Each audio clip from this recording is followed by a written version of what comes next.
Kinoronahan na ang bagong Miss Grand Philippines 2025 na kakatawan sa Pilipinas sa Bangkok, Thailand sa October. Yan ay walang iba kundi ang pambato ng Pampanga na si Emma Tiglao.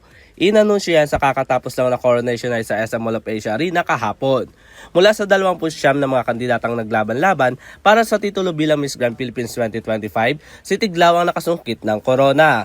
Sa opening number pa lang kasama si Miss Grand International 2024 CJ Opiasa, nagpakita na kaagad ang mga ito ng iba't ibang galing.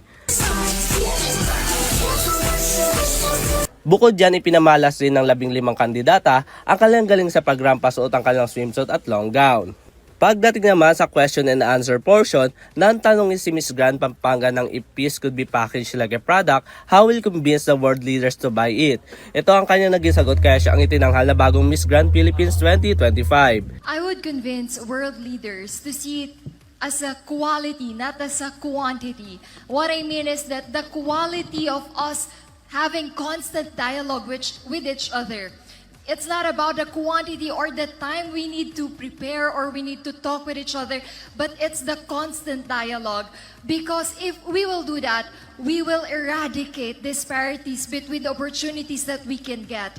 And also, we cannot grow the division between people in terms of politics, in terms of power, and in terms of properties. So I hope that they will look at in quality instead of quantity of time. Thank you. Samantala, bukod sa pagiging beauty queen, kilala rin si Emma Tiglao bilang host sa isang network.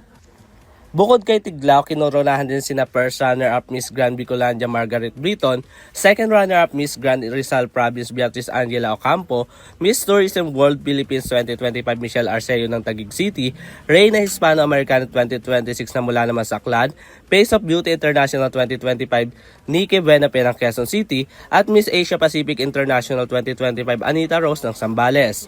Para sa Your TV Showbiz Balita, ako si Sam Marto, sumasaludo sa bawat Pilipino.